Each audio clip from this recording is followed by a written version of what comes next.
Ассалаумағалейкум. Каналға тіркеліп, лайк баса кетіңіз. Музыканы қолдан келгенше мүлдем тыңдамауға кеңес беремін. Алдымен музыка уақытты бекер өткізуге себеп болады. Психологтар музыканы үздіксіз тыңдау, оның дауысын қатты шығарудың кері әсері көп екенін айтады. Статистика жол апатының 68% көлікті музыка дауысын өте қатты шығарып айдағанда болатынын көрсетеді. Және де рок музыканың адамды қатыгез ететіні, миды шаршататыны белгілі.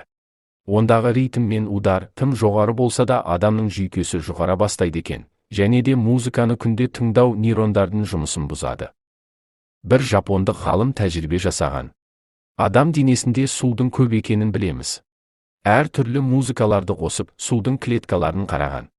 Классикалық музыкаларды қосқанда жинақы әдемі болып көрінген. Рок музыка қосылғанда шашырап клеткалары жайсыз сезінген.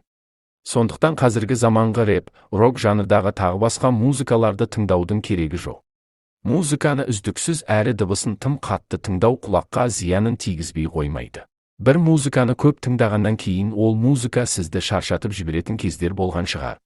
Шаршататын себебі біздегі дофамин гормоны, яғни бақыт гормоны тозғандықтан, ескіргендіктен. Ол гормон тозса өміріңіз ішпысарлық, қызықсыз болып сезіледі. Неге екенін келесі видеоларда айтатын боламын. Дофамин гормонын жаңарту үшін, қалпына келтіру үшін, музыканы өмірінде бірінші рет тыңдағандай әсер алу үшін, уақытша немесе мәңгіге музыканы тастауымыз керек. Уақытша тастағыңыз келсе кеңес берілетін уақыт, 2 апта ешқандай музыканы тыңдамаңыз. Негізі беретін кеңесім қолыңыздан келгенше музыканы мәңгіге тастағаныңыз дұрыс. Сізге пайдам тисе, мен тек қуаныштымын.